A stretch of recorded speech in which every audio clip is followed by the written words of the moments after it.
Hello YouTube family, સ્વાગત છે તમારું બવાડા ફાર્મિંગ બ્લોગમાં. તો આપણે સરસ મજાના મગ પાકી ગયા છે અને આપણે આજ તો વાટવાનું શરૂ કરી દીધું છે. આપણા દેશી મગ છે એટલે વેલાવાળા મગ હોય અને તમને ફાલ દેખાડ પડશે. વેલાવાળા હોય ને અમને સવાય બહુ દેશી મગ જો અને આવો સરસ મજાનો ફાલ છે.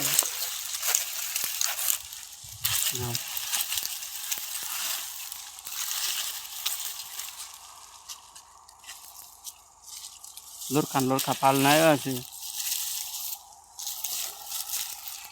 કાચા છે ને પાકાય છે ને પાકી જાય એ તો, પણ થોડા કોલા રહે જાય છે ને આપણા બધા પાછરા થઈ ગયા છે બધું.